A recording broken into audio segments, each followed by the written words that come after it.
Good morning, everyone. Welcome to continuation of our Silver Jubilee Year ceremonies, which by coincidence is also the 125th anniversary of the founding of Ramakrishna Math in Mission, both in 1997 and 1897. Our center was founded on the 100th anniversary, and our first meeting was on the exact day, May 1st of 1997, 100 years afterwards. So we're very happy to have Swami Yogatmananda here to help with this celebration. Everyone who's been coming to the center knows him because he's been here so many times, and we always have that debt of gratitude for helping us with the opening ceremony of the temple here. I tell this story all the time, but he had the opening for his new building shortly before ours, and I was so impressed with the way he ran everything that I said, you have to come down and guide us. And he gave me a lot of tips and pointers, and was here and also did Puja the second day of that opening ceremony. So we're very grateful that he's here. He's picked a very, very interesting subject. This morning and this afternoon will both be on a mystical scripture of Judaism that is very important in the mystical tradition, but is not studied that much, the Zohar. So I myself don't know much about it. It's part of the Kabbalah tradition. I'm very anxious to hear what Swamiji has to say. But we'll start before that with a guided meditation. Manoj will lead this guided meditation. Then we'll have the first session, and we have some printouts here. So when we finish with the meditation, then we'll hand out the printouts. We also have some slips of paper and pens because there'll be a question and answer session in the afternoon. So if you think of anything now that you don't want to forget, you can ask for that and write it down. Otherwise, we'll keep it outside and you could write them down for later. And the other thing is that two things coincided. One is the COVID situation has improved very much the last couple of weeks, and the guidelines are again shifting, and it's not considered so dangerous anymore. Plus, it rained this morning. So we thought it'll be inconvenient to try to eat outside, so we'll serve food inside. Our lunch will be served inside, and then tea break in the afternoon will also be inside. If anybody is a little bit nervous about anything, please don't hesitate. Take your food and come up. There'll be tables here if you don't want to sit too close to people. Even downstairs, there should be room to keep your distance if anybody is a little bit cautious about that. Any other announcements to make ahead of time? I don't think so. Okay, so Maharaj, we request you to come and begin with the guided meditation.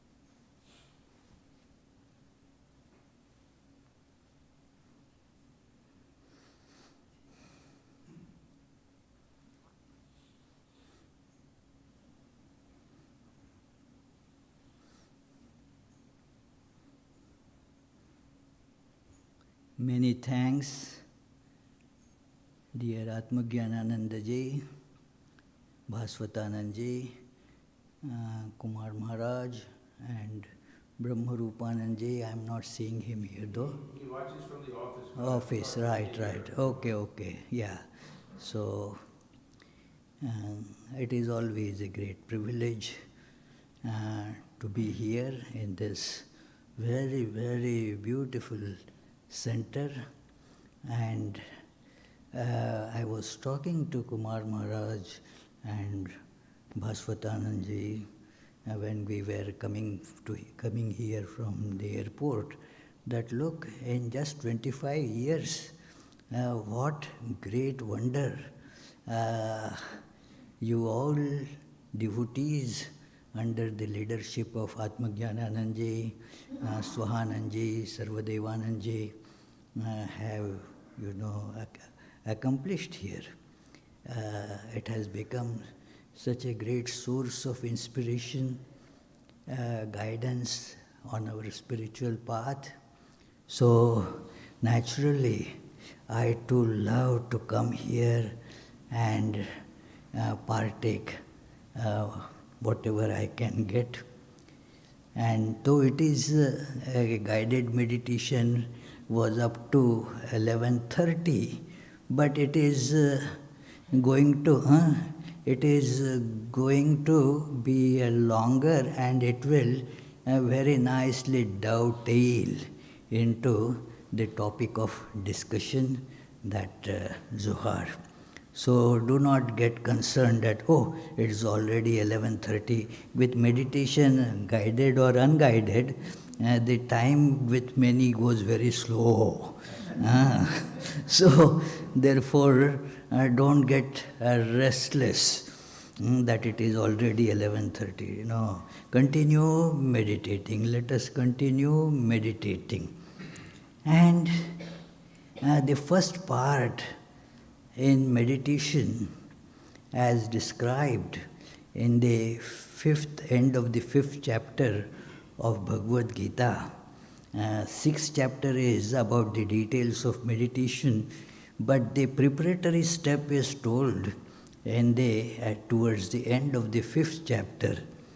Sparshan kritva bahirbahyan chakshushchaivantare bhruvau. So, sparshan kritva bahirbahyan, that all the touch, that external things, they are touches externally, means the organs are touching the objects. I am not coming in touch with anybody or anything. It is the external things, they are touching themselves. I don't have to bring them inside and let it be kept just outside. In Patanjali's language, this is called pratyahara, that keeping the external contacts limited to external. Let us not bring it inside. Let us switch those identities off for now. We were having a nice discussion at the breakfast time that we can switch off many of those provisions in the smartphone, that it is like the location and the weather alerts and whatever, Wi-Fi, we can switch that off. We don't have to keep that on all the time. When necessary, we can turn it on. So let us turn off all our temporary identities. Like I am this body. Turn it off. I am not this body. I am working through this body at certain times. But that should not be at all the time necessary. In fact, meditation means turn it off. Sri Ramakrishna used to actually hear the clicking sounds, all his different limbs and joints were getting locked as he would sit in meditation.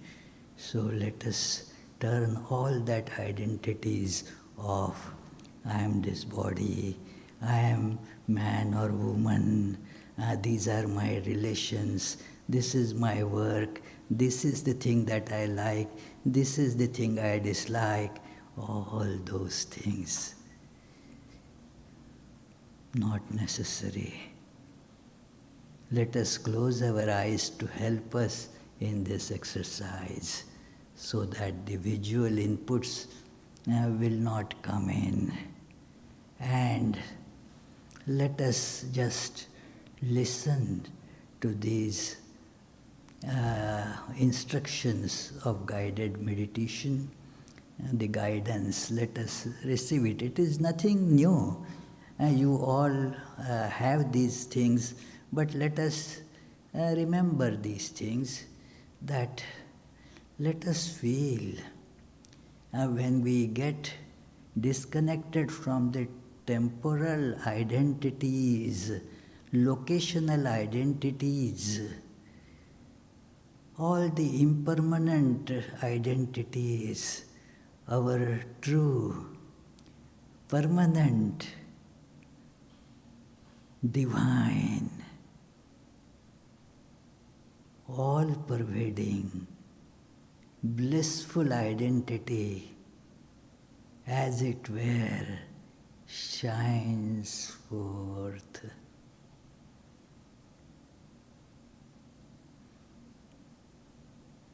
Let us feel like a salt doll jumping into the ocean of Satchidananda, the existence, knowledge, bliss.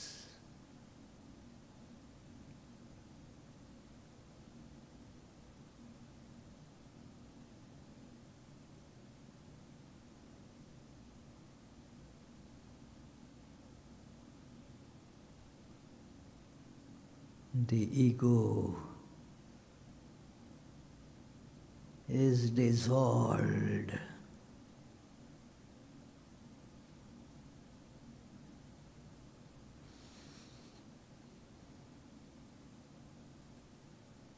The fictitious line of separation between I and world is gone.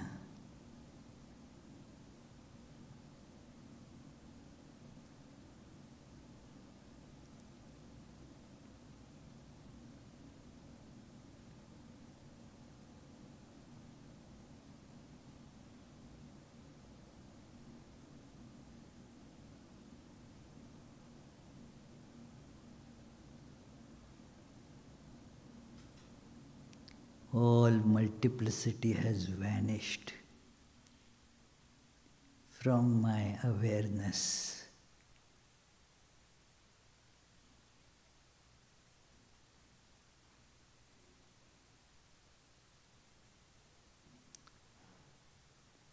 It is unspeakable,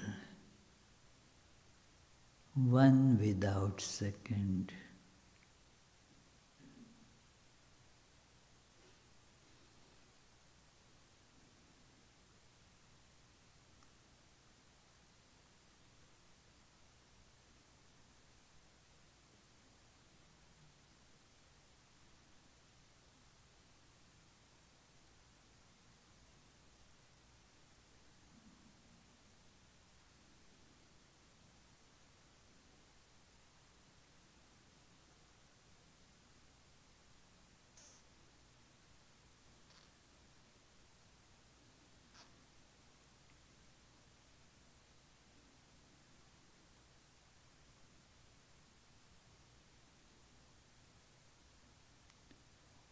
All is infinite radiance.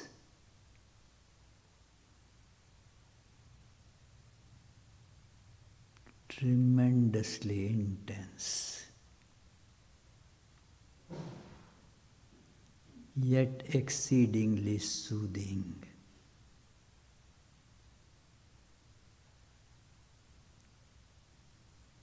As the darkness of ignorance has vanished,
in this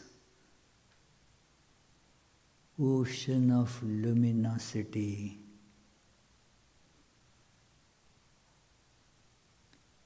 no darkness of ignorance.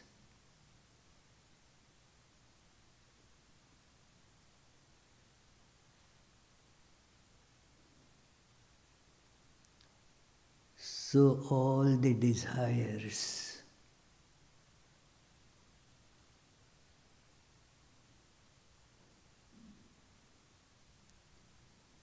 which are products of ignorance, they have vanished too.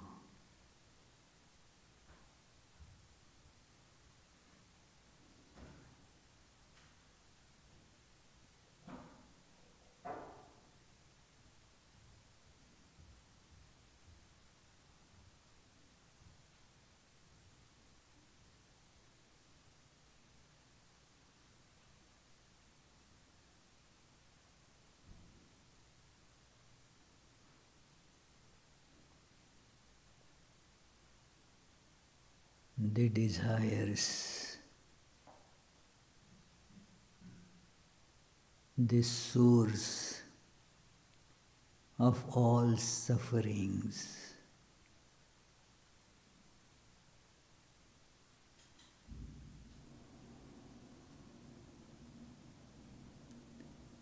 have vanished.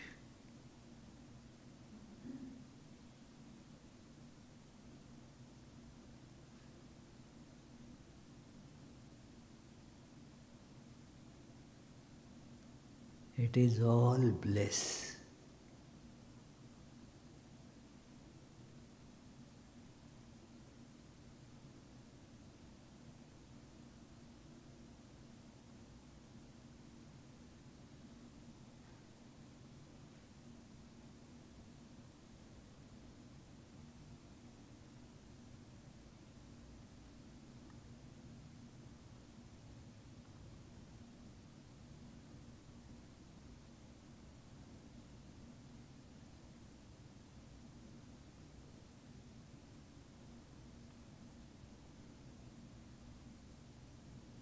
The space and time,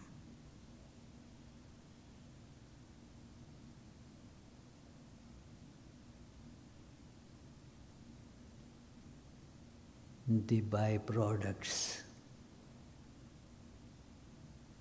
of perception of multiplicity, they have vanished too.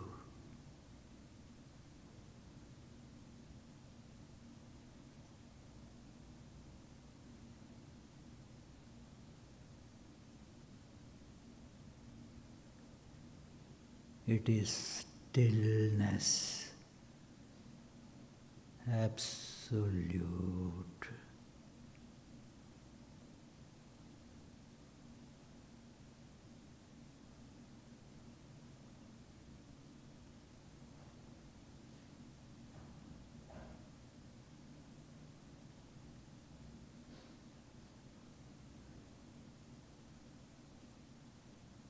It is peace absolute.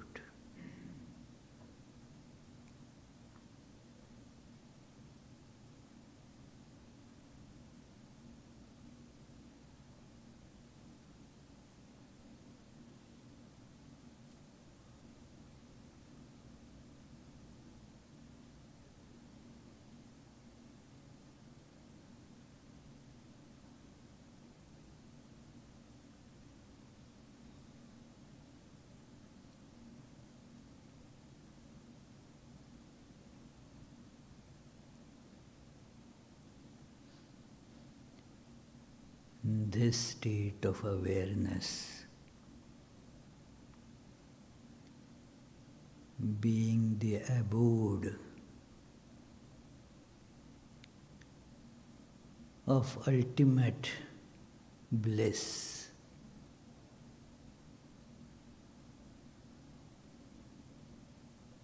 ultimate peace, ultimate perfection.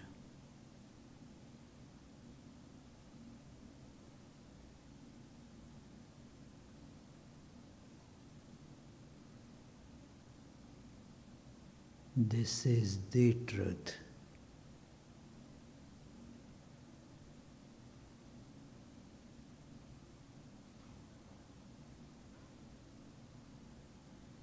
The goal of every being.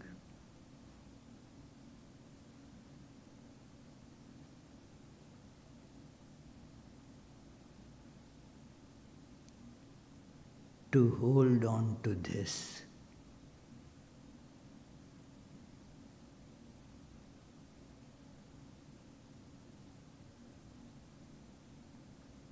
To intensify the awareness of this.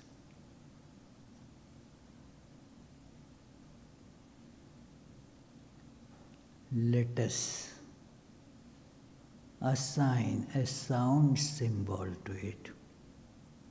That is, give it a name.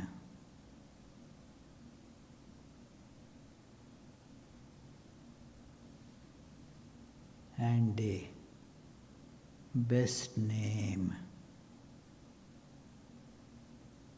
is the sound of all sounds.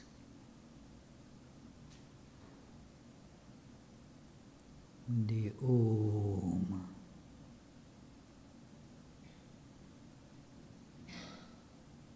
Let us repeat Om 10 times.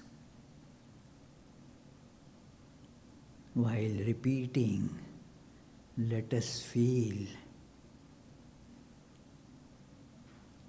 our whole being, every particle in us and around us is reverberating with the chant of Om. Ooh.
universe, one syllable,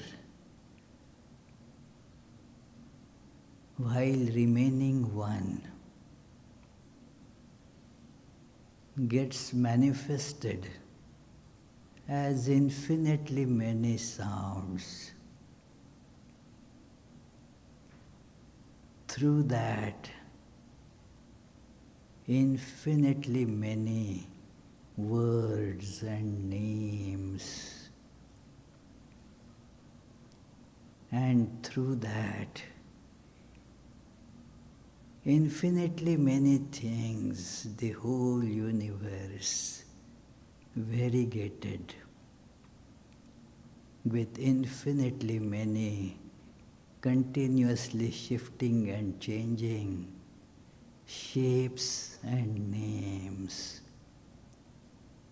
All is therefore Om, the Divine, who at once is one without second and infinitely many. Without any change, that one reality appears as all different forms and corresponding names which keep on appearing and disappearing like the one ocean manifests through infinitely many rising and falling waves. These waves, like all the forms and names, are evanescent, momentary, constantly changing. The reality of all these forms is the one. So, holding on to one, we hold everything.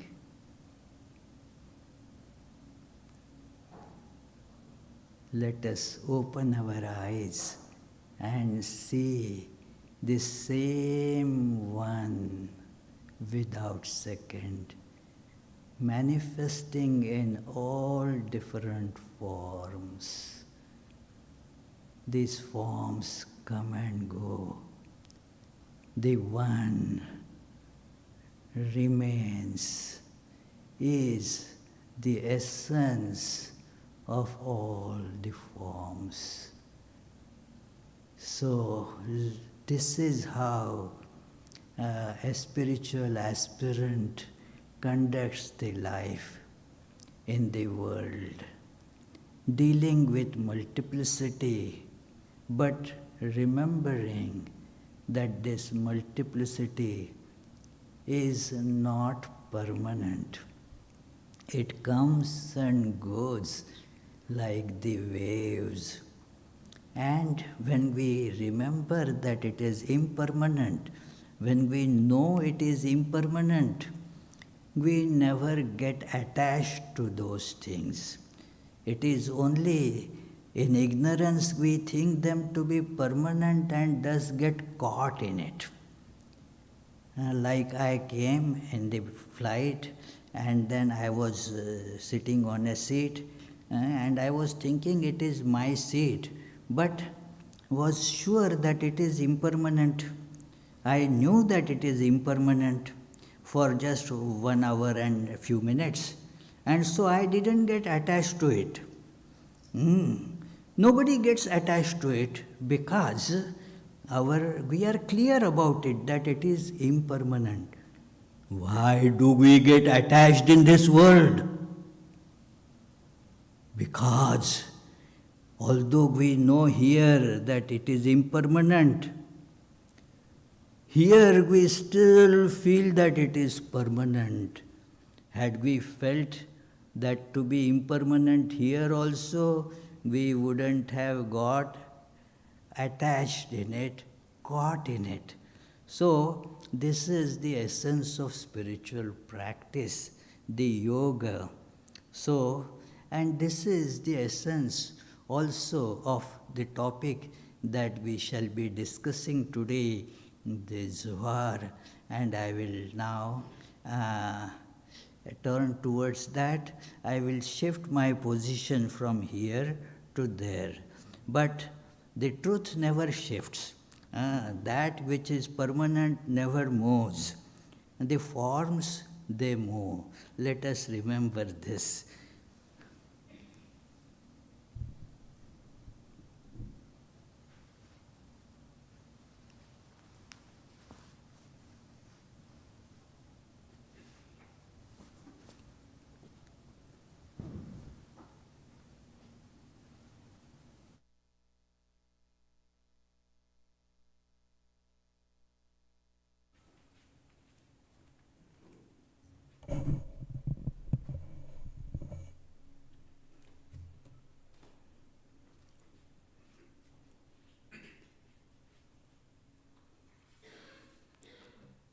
Om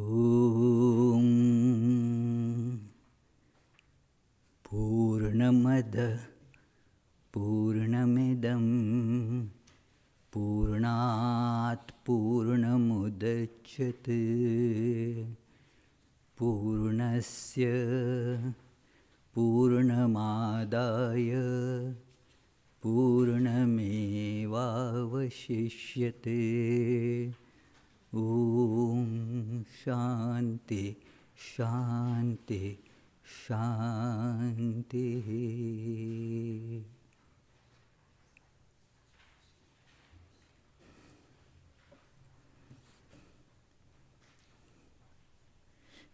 Many years ago, friends, about 15 or more years back,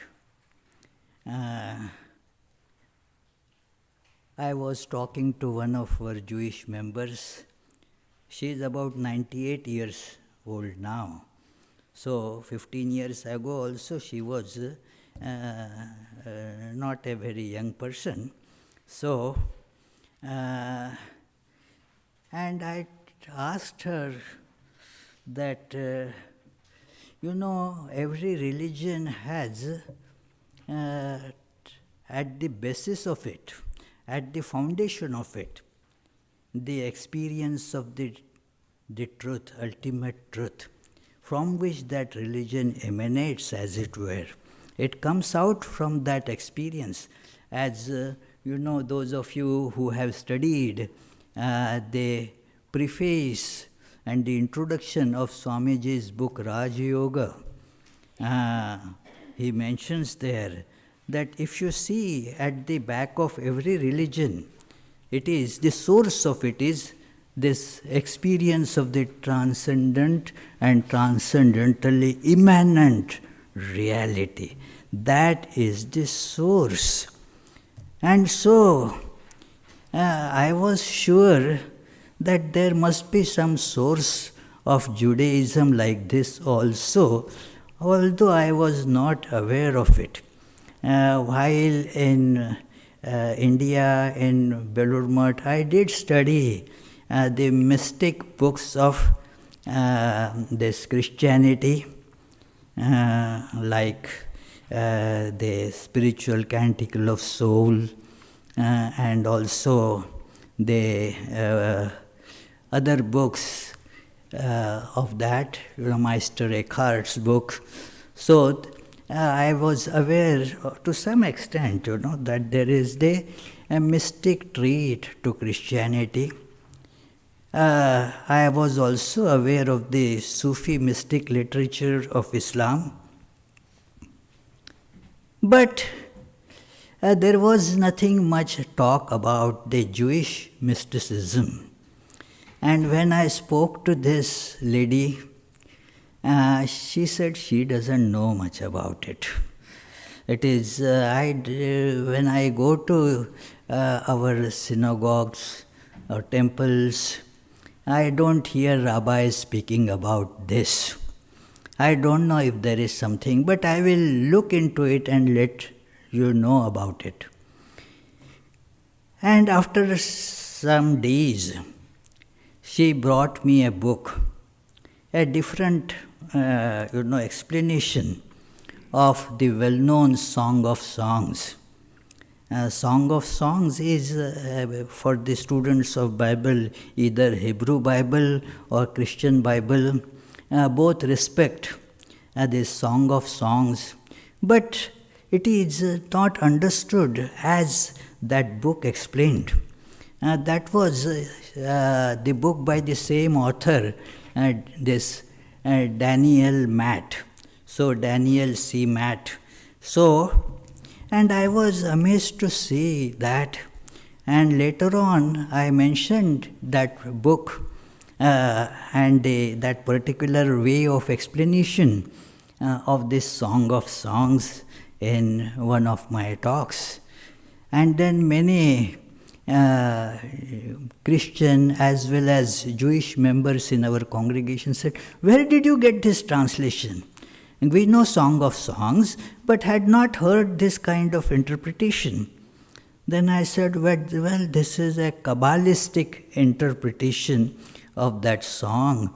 And then by that time, that lady had presented me this book as well. The Essential Kabbalah by the same author, Daniel C. Matt. Something about Daniel C. Matt is that he studied the foundational Judaism, although an American person, went to Israel and studied these things, but then went to India, studied yoga, and the many Upanishads and other spiritual disciplines. He studied those, came back to America, was professor in some universities, and then he wrote such books about the discipline of Kabbalah. That is, Kabbalah is a Hebrew word which means as we receive it. It is received word, that something that was handed down, but many did not receive. And then I understood that that Jewish lady, our great wonderful devotee, very steadfast devotee, disciple of Swami Akhilananda, and nowadays she cannot drive, but still her memory and in general brain functions are very good. She listens to all the classes on YouTube. So she was in a way right, because in my interfaith interactions, I spoke to many Jewish rabbis, well versed in various Torah and Talmud texts. Yet they said, well, we don't talk about Kabbalah. I have heard about it, but that is some esoteric thing, It is, we don't go into it much. It is not to be studied. In fact, there is a restriction that was imposed for some centuries, that Kabbalah should not be studied because it is only for those who want to pursue a spiritual path, not for others. And so, therefore, the Judaic normal teachings, which, as it happens in all religions, the central spiritual theme gets sidetracked, and all the political and organizational, all that takes precedence. With all, speak of Hinduism or Christianity, Islam, whatever, it is that only the external rituals, the monetary things, the political influences, all those things take precedence. So, therefore, naturally, this idea of, experiencing the truth that fills our life with the all-pervasive love, because we get to the root of the existence of everything.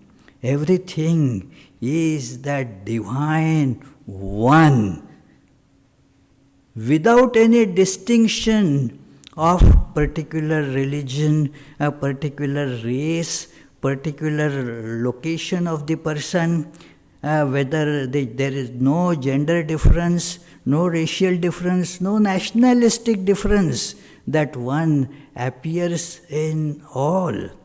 And thus love becomes spontaneous there. When you have that awareness of one, that becomes a spontaneous love. You don't have to love others. The love is automatic expression of that oneness. Just one example I like here is that do the different limbs of our body, do they have to be told, hey, you love, hey, left hand, remember to love right hand? It's all meaningless, It is automatic expression of that oneness. And it is, they don't get, jealous of each other. Does right hand will get jealous of the left hand and say, hey, I work more than you work and you are holding the money? No, the money belongs to me. There is no such possibility. Do the hands complain, hey, we work and this mouth gets to eat? No. Why should we feed the mouth? No such question can arise because of the awareness of one. So, that is, the love is automatic there, cooperation is automatic there. That is how the awareness of the basic oneness, foundational oneness, fills our heart with universal love. So, this is, and thus what happens in one of our interfaith meetings just a few days ago, we were discussing, and I brought this point that, look, when you see one, then you love each other, you understand each other. When you, it is the job of religion to point out to this oneness.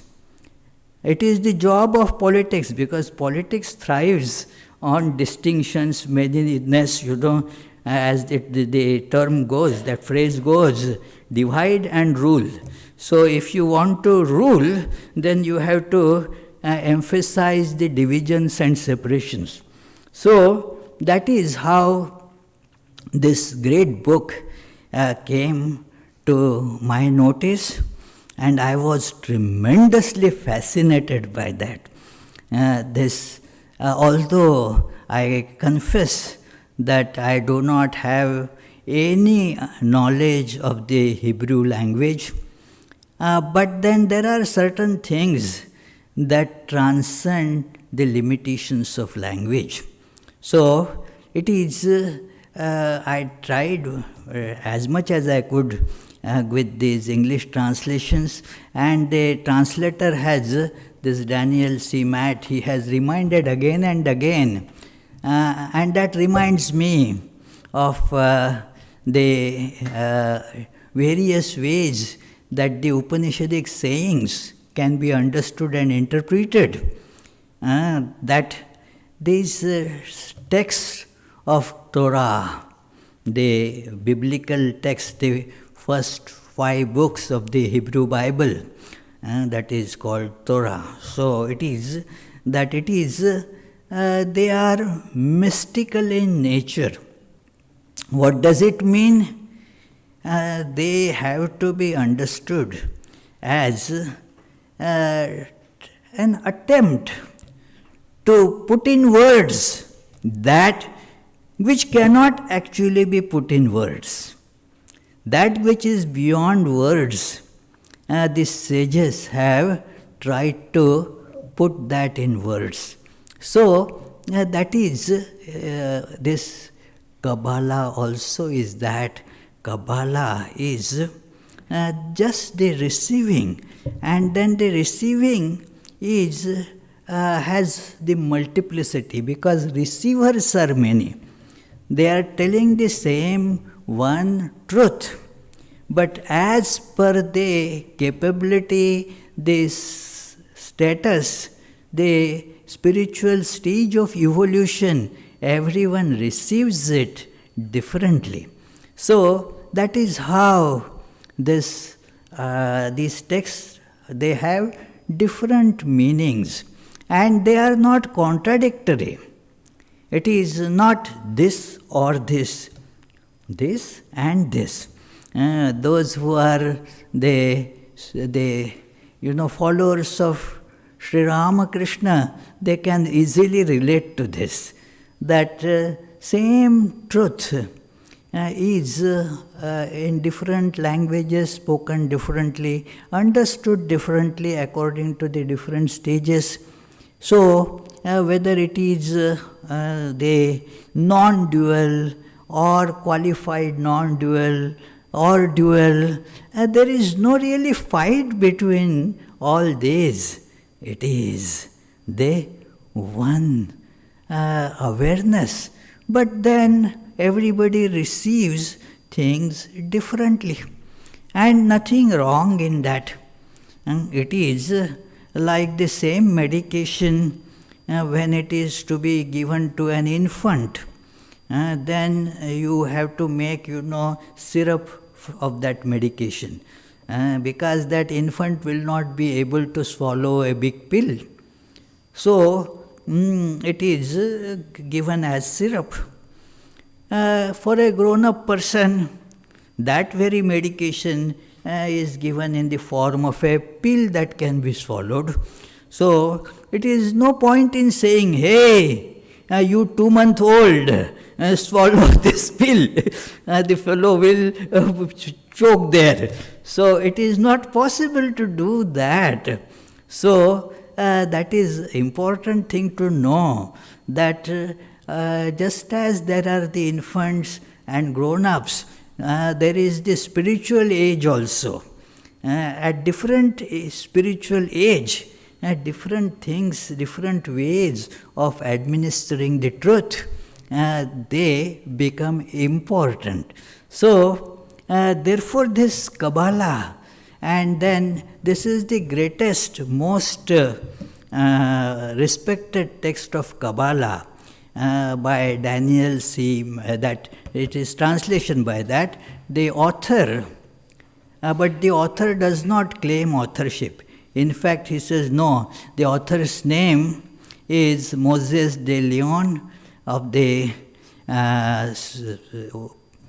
citizen of Spain, and he wrote it, but he wrote it in a language, Aramaic, which was not then the language in Spain, and from all historical records, Moses de Leon did not know Aramaic. So how did he write? He said that it is his own version is that it was Rabbi Shimon Barhi of 2nd century. Rabbi Shimon, he was the one who was telling this, and he was merely a scribe. He was just putting it together in his with his hand, that's all. He was just a scribe. And this is not a unique incident of this type. There are many where you see the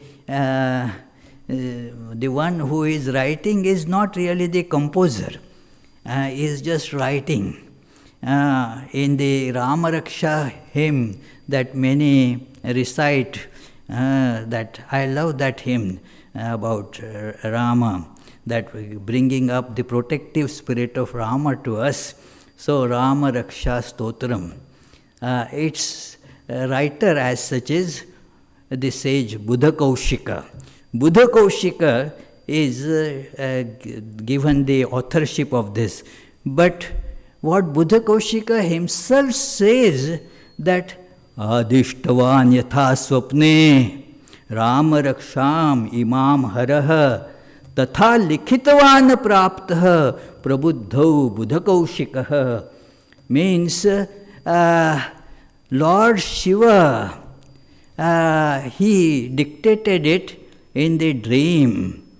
And just as I woke up, I just gave the script to it, that's all. I wrote it down as dictated by Lord Shiva in the dream. Even, one letter of Swami Vivekananda, he is writing it to his brother disciples, and then he says, well, somebody is making me write these lines. That is, not I as a person am not writing it. Somebody else is holding my hand and getting it jotted down. So these teachings, therefore, Moses de Leon claims that they are not originally his writings, and he may be true in that sense, although many scholars, they say that no, it was all written by Moses de Leon because he wanted to spread it. Had it been just gone in his name, nobody would have respected it. So a respected source was quoted, that it is Rabbi Shimon, so people would read it. Well, whatever you may think, you can choose the opinion to go by, but I personally think that he was inspired by Rabbi Shimon, and he was just a scribe. The truth is impersonal, and then somebody's body and mind is made a channel, and therefore even when we are studying the Upanishads and other scriptures, we repeat one very well-known verse that traces that it is all coming from a divine source. Om Namo Brahmadibhyo Brahma Vidya Sampradaya Kartribhyo Vansha Rishibhyo Namo Gurubhyah. And what it means is, let us remember the source. Remember that it all originated from Brahman, and from there, through various channels, it has come until our own Guru gave it to us. So it is like that, like the electricity you see coming here, it is produced somewhere else through various transformers and power lines, various grids. Ultimately it has come here, but the source is that. If the source is, if anywhere the connection is cut, that's it, Sometimes we have such situation because of lot of storm. Somewhere a big tree falls on some line that is carrying it, and so we lose power because the connection is broken.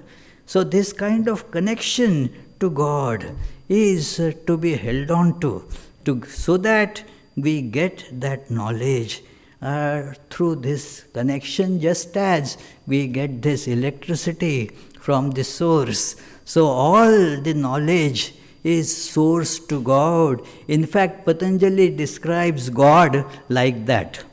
That Ishvara, according to Patanjali, is not means he doesn't speak about that. He doesn't need that kind of God who is the creator and all that. No, no such attributes given to the Patanjali's God. The God of the Patanjali system, he does not deny it, but he does not need it. What he needs is Sa Purvesham api Guru Kalena Anavachchedat, that he is the teacher of all teachers. Because there has to be the original teacher. There is something. Okay, as I was telling, some power outage or some, nothing like that, I hope. Yeah. Okay, yeah, something here. Yes. Anyway, with the sound systems, we also have occasionally these problems. Can't be helped. So, it is, anyway. So that is the teachership, and we get knowledge through that. So, therefore, it is traced to some teacher from whom we get this wisdom. And he mentions this. This book has a foreword by this wonderful teacher, Andrew Harvey. So, Andrew Harvey, he was in Israel and was talking to one teacher who introduced him to Kabbalah. His name given here is Ezekiel. Ezekiel told him about Kabbalah in such a way that very impressive. He was inspired, as it were, by these great teachings of Kabbalah. So, therefore, let me quote that what his teacher Ezekiel told him. So he said that we are living in a time in which the whole future, not only of Israel, but of humanity is at stake.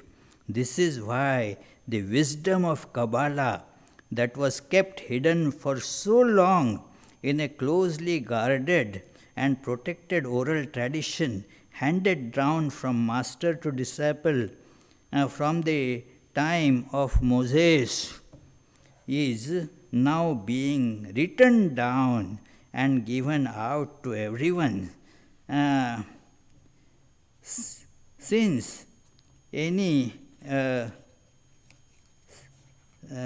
anyone sincere and humble enough is to try to embody it. So this is why it is necessary now.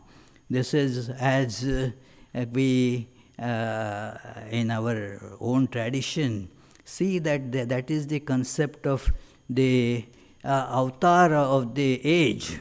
According to the purpose of the age, God manifests in a special form to fulfill that purpose.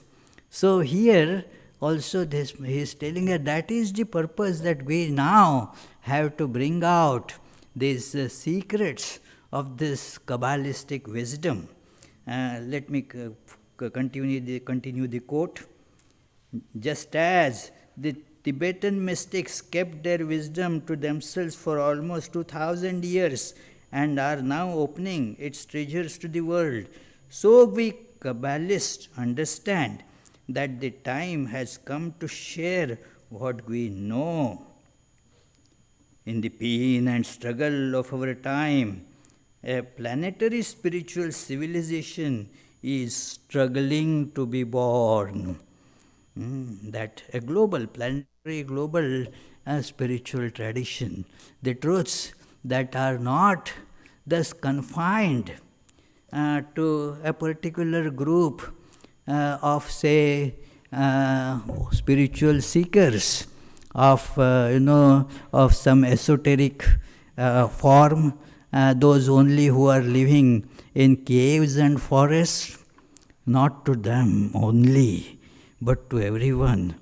Exactly. Does it not sound familiar when Swami Vivekananda says that that Vedanta hidden in the forest, now I am going to proclaim it to every door. It is, I am going to bring it from house to house. So every doorstep will have this wisdom available. So, and you see, this is happening across all different disciplines because now that time is ripe for everyone to share this. It is certainly a very big book. Actually, this book, it is just a small selection from the huge text of Zohar. It is this same translator, Daniel Matt, has translated into English several big volumes of this original book, Zohar.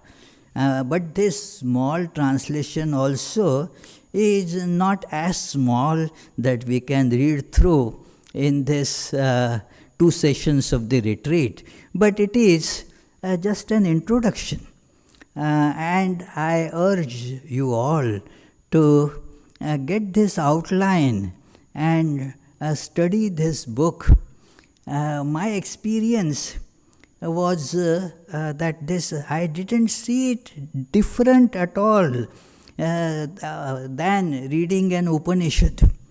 As I would read an Upanishad or Bhagavad Gita, I was reading this book, seeing so many parallels and exactly similar teachings. One has to have this clear understanding.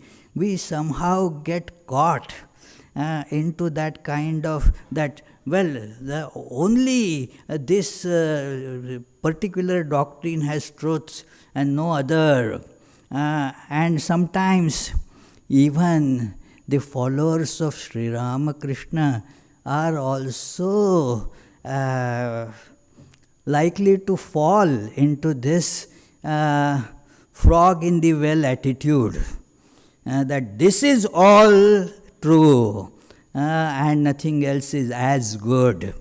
We just give sometimes only a concession that maybe those other things also may be true, but not as good as my particular discipline.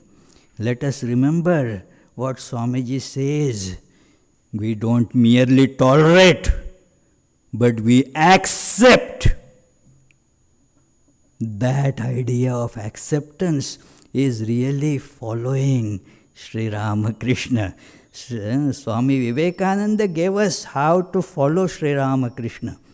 That yes, acceptance of all religion. You follow one path, that is good. But as Sri Ramakrishna said, do not think that the other paths are any less than your path. You follow whatever path your Guru has given, your particular according to your psychophysical constitution and so forth. But do not think that other paths are any less. In fact, to tell you my personal experience, that when I see the same truths spoken by all other disciplines as well, my understanding of, say, Upanishadic doctrines or the teachings of Sri Ramakrishna become more clear to me. I get more and more proofs, as it were, of this same truth to intensify my understanding. Like, when you see that one law of physics, Say, for example, law of gravitation. And you find the proof of that. And not only on this where I am living, but also when I say that the same law holds true, even if I go to some, say, Virgin Islands or in Japan, the same law holds there as well. Not only that, it holds on moon also. It holds everywhere. Now, this truth of that law becomes, more understood by me, more believed by me. I get more and more convinced when I see that there are, at various levels, you can find the evidence of it. Any, law is thus gets more and more emphasized, like even the Darwin's theory of evolution. Now, it was what he exhibited was on the scale of big animals, big in comparison big. He did not really go to prove it at the level of microbes or say virus or at the level of plant tissues. But everywhere these principles later on, as they got tested, there are of course deficiencies of every law, but one has to see the strengths also, that it is that at the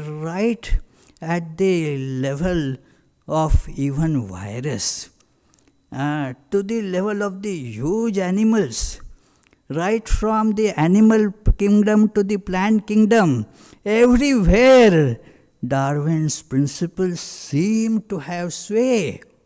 Wow! Now you understand that it is your understanding and conviction of it gets deepened.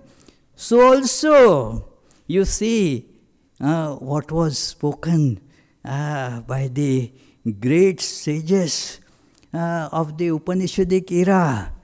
You see the same truth coming from the breadths of this Kabbalist tradition, the Jewish tradition, in Buddhist traditions, in the words of all others, great sages. Now, thus, Swami Vivekananda therefore makes this wonderful statement that by studying the other traditions in this way, your understanding of your own religion is improved immensely. So, I am not going into it right now because we don't have much time, but let me begin by reading some part of the preface and introduction of this book. This preface, very beautiful preface, not preface, foreword, this gives some quotes from one of the early Kabbalists of 13th century. It is this spread, although Kabbalah is, as mentioned, is a very old tradition, but was confined to the different, these people who were in seclusion, they were studying and practicing it. It just went from passed on by the oral traditions. But in the 13th century, in 1200s, there have become, some people started, some sages started circulating this knowledge in the written forms. One of them was in the Provence region. His name was Abu Lafia. So Abu Lafia writes, and you will immediately see how Upanishadic this utterance is and how it relates to Sri Ramakrishna's teachings as well. The purpose of birth is learning. The purpose of learning is to grasp the divine. The purpose of apprehending the divine is to maintain the endurance of one who apprehends with the joy of apprehending. And this is how the Kabbalist tradition looks upon the life, that life is for learning. And does it not sound familiar? Sri Ramakrishna says, Joto din bachi, toto din shikhi. I learn as long as I live. Life is for learning. So it is. And then the purpose of learning is not to fly rockets, One can fly those, but the purpose of learning is actually to grasp the truth, the divine, the ultimate reality. And why? That will fill our life with bliss. This is very much like what is called Shankaracharya presents as the purpose of study of Vedanta. Atyantika dukkha nivritti paramananda vaptischa, a total cessation of suffering and thereby experiencing the ultimate bliss. So, we shall approach this study of this book. In the preface, this Daniel C. Matt says, I began studying the Zohar in 1970, 52 years ago from now. And during my junior year abroad at Hebrew University in Jerusalem. Its thick volumes simultaneously forbidding and seductive. Deciphering the Aramaic text was a puzzle, a challenge, a quest. But soon I fell in love with Zohar, captivated by its lush imagery and poetic magic. Then he describes that I returned from the Brandeis University, graduated, traveled, and completed a doctorate that focused on Zohar. My dissertation was a critical edition of a 14th century Hebrew manuscript entitled The Book of Mirrors, which included the first extended translation of the Zohar from Aramaic to Hebrew. The English translation came later. After receiving my PhD, I journeyed to India to escape libraries and footnotes and to test mysticism. It is the scholarly studies and that getting caught into scholarship, and it leads to very non-spiritual realms. That it is you see what more honors you can thus get, what awards you will win, how much prestige in the academic community you will get. What Sri Ramakrishna describes as the learning of tying a packet of banana and rice. It is that is how this academic study gets into. And so to escape that, he went to India to merge in mysticism. I studied briefly with a guru, practiced yoga and meditation, and toyed with the idea of never returning to the West. But several months later, I felt drawn back, ready to write and teach. Yeah, a different orientation has been gotten, and so thereby, his studies have become different. So then he tells about what is this Zohar about, that it is a commentary on Torah. The chapters of Hebrew Bible. There is this difference between, many do not know about it, so I am telling that what is the difference between a Christian Bible and a Jewish Bible. Because Christian Bible also has this what is called Old Testament and New Testament. But it is from Greek. The Christian Bible is originated from Greek, whereas the Jewish Bible is originated from Hebrew. So, Hebrew, like our Swahananda used to tell that the word Hebrew appears all the time.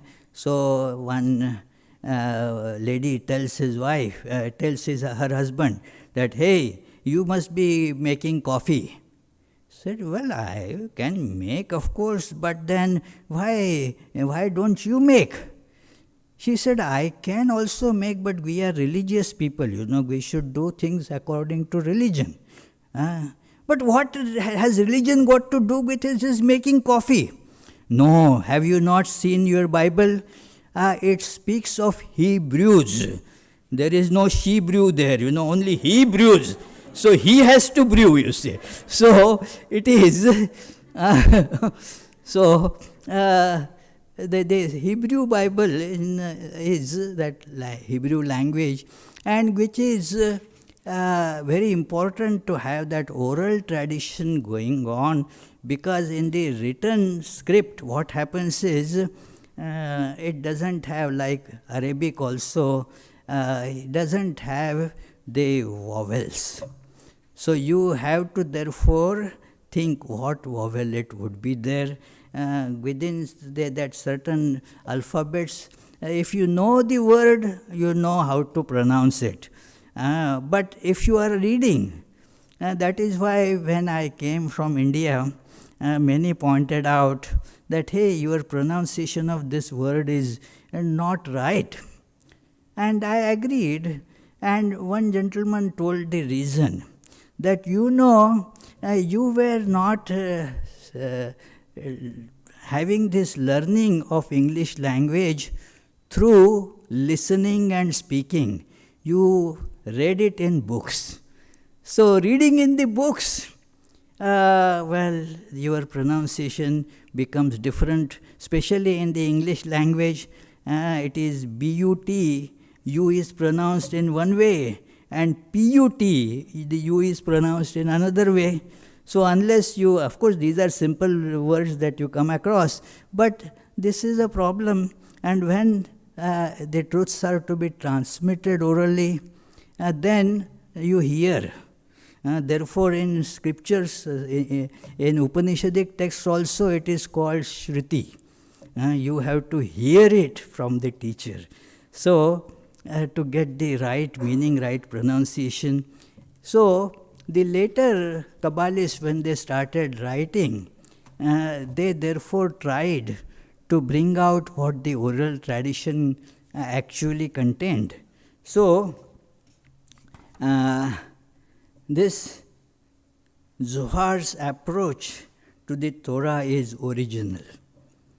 I am quoting from some passages from this book, that this is the quotation, that Zohar's approach to Torah is original, often startling, because that is not how in most synagogues and from the mouths of many rabbis you hear it.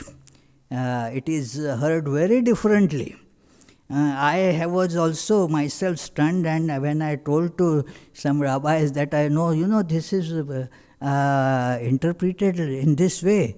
He said, no, that's, not the way that we learnt and we interpret it. So, but look at this interpretation and it becomes universal. Now it is not something limited to a particular race or nation.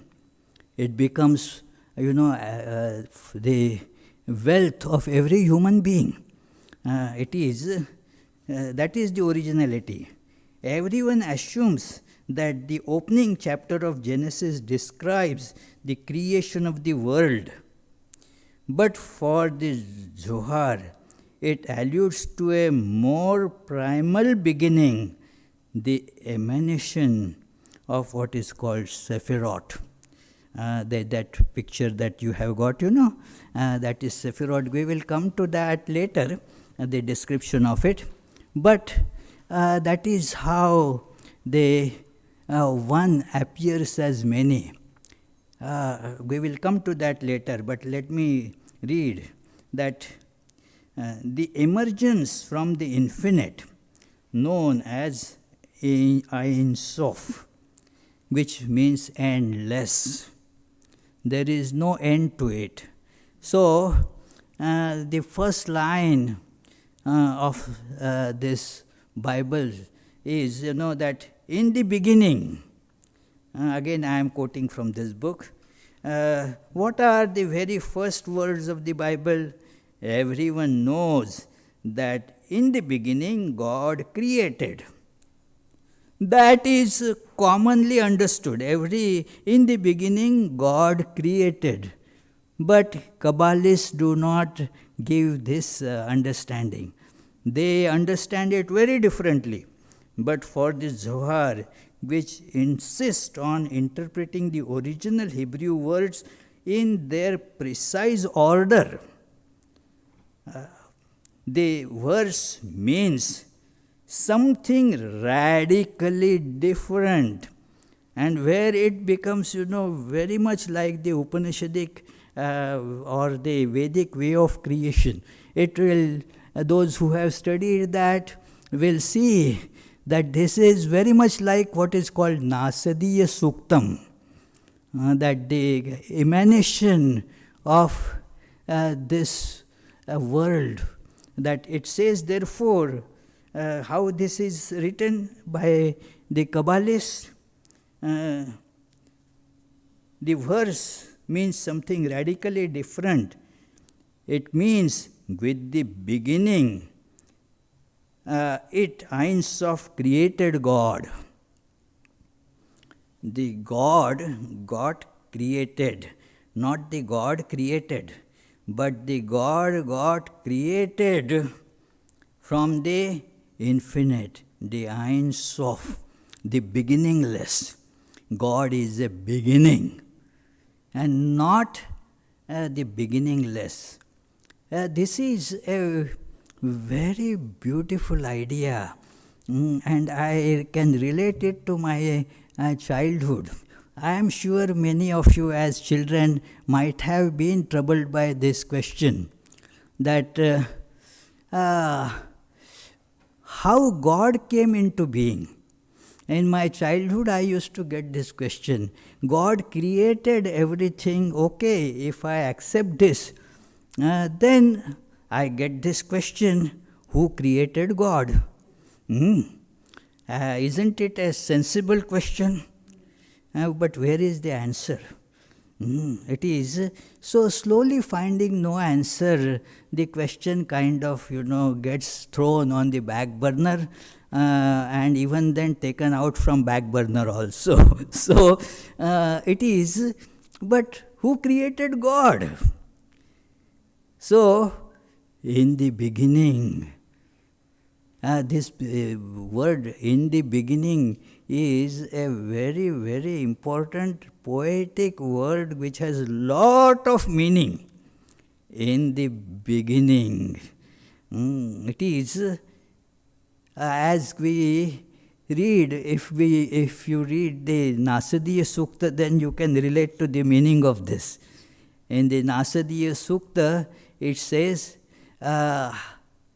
then, and then the commentator Sayana there mentions that Tadanim, the word Tadanim, na asadasit no iti sadasit Tadanim. That Tadanim means not related to time, but in that state. In that state, there is no non-existence, no existence. Non-existence is mentioned first because thinking of it, the attack of nihilism is very natural. So nothing is there. No, there is nothing. No, don't say that. It is na asadasit is therefore the first word. That no, that it is, there is na asadasit. It is not non-existence. It is, then is it existence? No existence in the normal sense either. So it is, that is the beginning. In the beginning is a very, very deep concept, friends. And one has to really meditate on that phrase, in the beginning. It is pregnant with tremendous significance. In the beginning. So, in the beginning, say even when you rise up from the sleep in the morning, it is a beginning. In the sleep, you were not experiencing this variety. You can never tell exactly what moment you wake up. It is, but you see the variety. A beginning. Was it really the beginning? Well, that oneness behind that was the beginning. But there is no logical connection. This is an important fact pointed out by many teachers of Upanishads, that you see that you can never tell at what time the dream began. When you see the dream, everybody sees the dream. Think about it.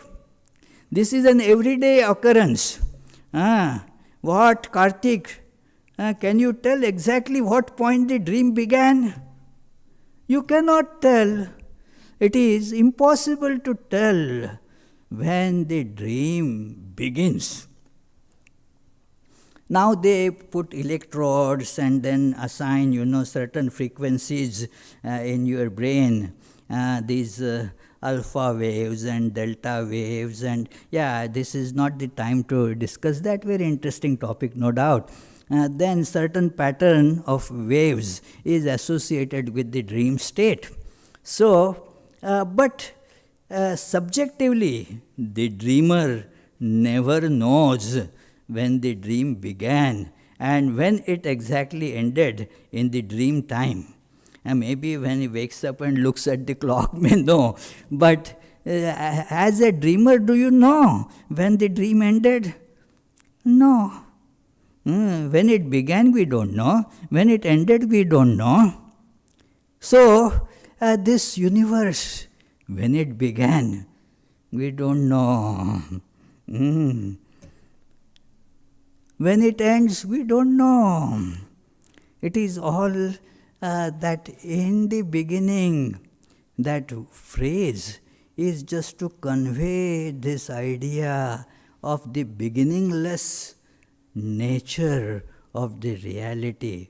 What it means is beyond time, beyond space.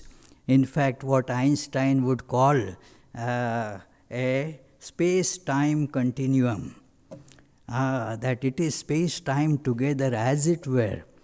And that is, in the meditation, we saw that it is an automatic outcome of our perception of the changing multiplicity. Because of that, we perceive time and perceive space. Swami Vivekananda, in his one lecture in Jnana Yoga, it is, I think, I don't remember exactly which chapter, the title of the chapter is Absolute and Manifestation. There he shows this, and when I first read it, it was a jolt to my idea that we live in time and space. The time and space are kind of given. No! Our perception of multiplicity is the source of space. If there is no multiplicity, How do we see the space? Something between the two objects. Like we say that this hall, it's a very spacious hall. Looking at what? We see the walls. If there are no walls, well, if there are no objects, if it is all in oneness, you don't see any space. When we see one, we do not see space. If you have that kind of a microscope, you will see infinitely, not infinite, but a large number of molecules in the wall. The wall, you see, there is no space in between because your eyes are not able to show it to you. But if you have a powerful microscope, and that is what they tell also, that it is the scientists tell, that it has so many different molecules and there is space in it. In fact, the universe is actually hollow. For 99.99% part of it, the universe is just hollow. It is all space. But when we see the different objects, then we see the space between this. In oneness there is no space. It is only in multiplicity there is this space. And time, this multiplicity being unreal, being, not really in the truth, it is changing. It is changing all this. And that change is the source of time.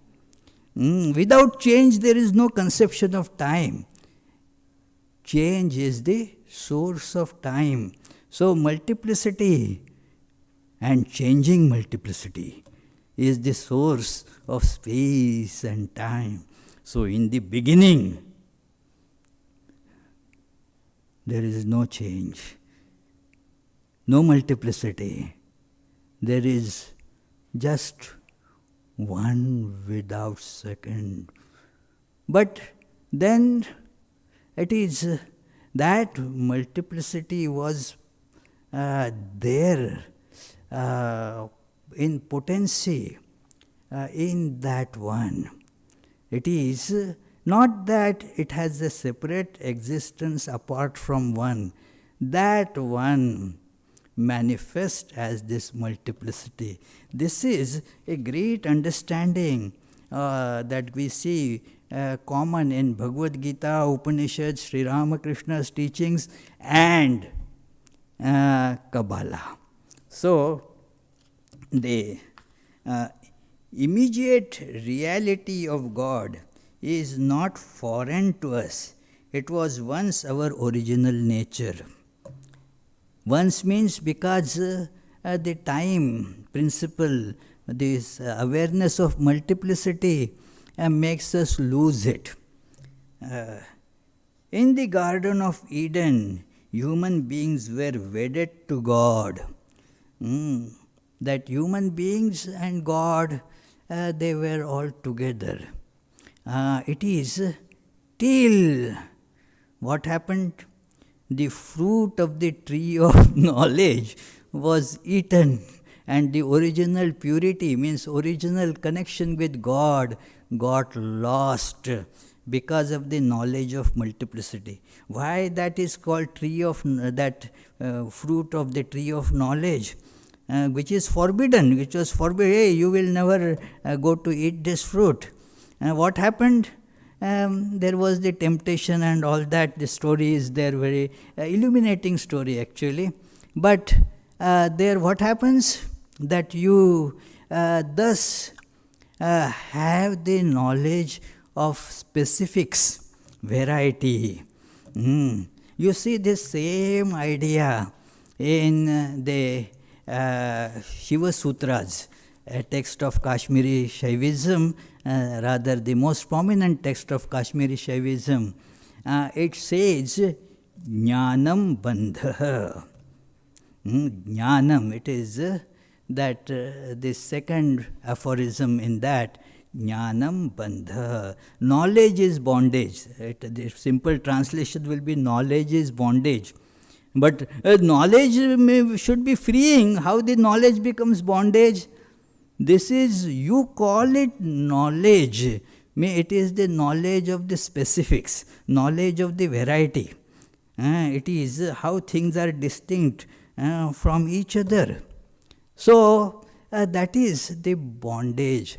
I am so and so, this is so and so, this is nice, this is not nice. That becomes the source of bondage, as Patanjali describes beautifully, that this is what the klesha, the source of tormentation, that likes and dislikes. Our life gets tormented by that. One may say, well, what is the tormentation there? Likes and dislikes. I like something and I dislike something. The problem, friends, is that what you like today, you don't like tomorrow. Same thing. In fact, you like it only till you get it. Once you get it, you don't like it anymore. It is so. That is how we get, kicked around from this side to that side, like a soccer ball, from one goal post to another goal post. It is being kicked. So we are being kicked from this thing that we like. As soon as we get there, we see we don't like it. And so we run after another thing that appears to that we like it. We like it only till we get it. That's after that you don't like it, your liking shifts to something else. So this like and dislike, therefore, is that bondage. So that is what our life is by this eating the fruit of knowledge. That till then the divinity was our awareness. So, then this Zohar is to restore that understanding that we are actually divine. Through that divinity, that this all is the expression of divinity. And the goal is to go back to that divinity. That is what is described in this, what is called Sephirot, as you can refer to, right from. We will study it in more details in our next class.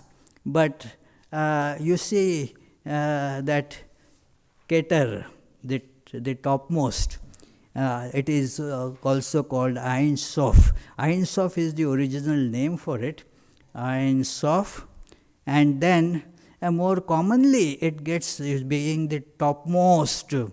One has to be very careful of such diagrams. They are for inculcating the right understanding. Oh, you were holding it the other way. Okay. Yeah, it is. It becomes a bit problematic.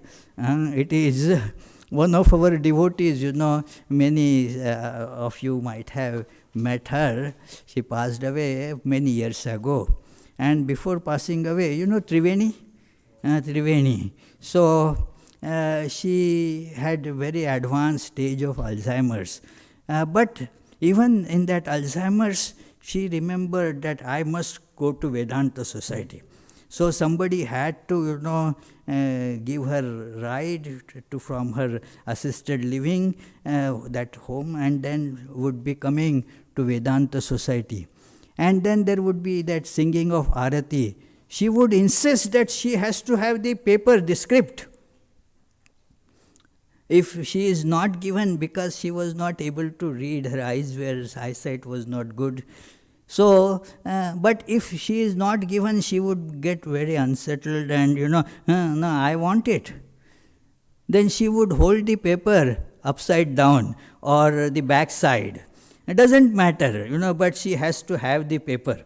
So it is. So you may read it very well, maybe, even though holding like this or like this. It is as she used to recite the Arati from her memory, but the book, that script has to be there. So there is the top. It is the Ein Sof, or sometimes called Ein. There are the different expressions like nothingness. It is emptiness, nothingness, the source of everything. All these are the meanings of this Keter, means the king, the controller, as it were. Now, that is this source and that is the goal, both. And in the bottom you see Shekinah, means this manifestation, the manifested universe. And so like we all, and then we have to go from here to there. We should, now the path of sadhana is shown, that how we go back. Again you would remember, sound very familiar, those you who have read the basic text of Vedanta. It is like adhyaropa apavada, superimposition and desuperimposition. It is, many times this question comes, that if everything is divine, sometimes that is why Sri Ramakrishna used to tell many, don't read those non-dual texts like that Yoga Vasishtha and Ashtavakra Gita, and those, you are not the rightful recipient of those texts. So why? There is a reason behind it. This question becomes very prominent, that everything is divine. I am divine. And so what is the purpose of God? Who is going to save me? There is no need for saving anything. It is, I am divine. Where is the need for spiritual practice? No need. Such a misunderstanding creeps in. So, it is, many of us get this, that, the Upanishads say, and all these great sages told that, Tattvamasi, thou art that. So I have to just know I am that. And so no need of spiritual practice, I am that. Oh my goodness, if you know, Holy Mother was asked this question because of this, a stupid like us asked this question to Holy Mother, that, well, Mother, everything is done by God, so all the bad actions that I do, all the wrong actions I do, they are also done by God, isn't it? What do you think, Vittal? All the bad things that you do, they are also done by God, isn't it?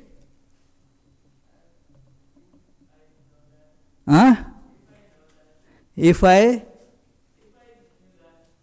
knew that, exactly. If I really know that. Thank you, good answer. If I know that, Holy Mother just said the same thing.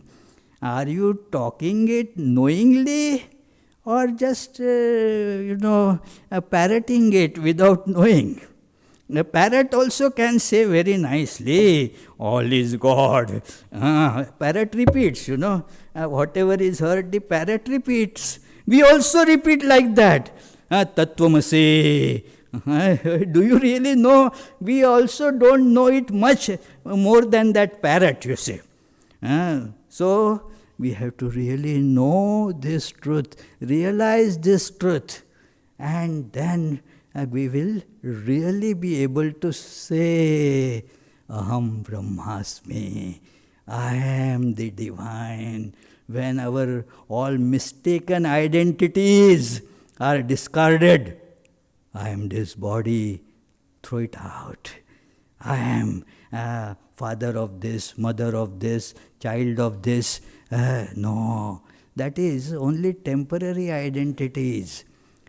Throw that out. Hold on to this real identity. With that practice, that effort brings the result of realizing that, and then we can, not like parrot, but like a knowing human being can say, I am that. So friends, the clock in front of me is telling that it is now time for me to stop, and then we had been having some, food for our thought, but then you must be craving for food for the guts as well. So I will stop here, and let us continue the description of this Sephirot. Thus, see how this path, the emanation, and then going back to the source of emanation unfolds before us. It's an exciting journey, friends. Thank you very much. So I stop here.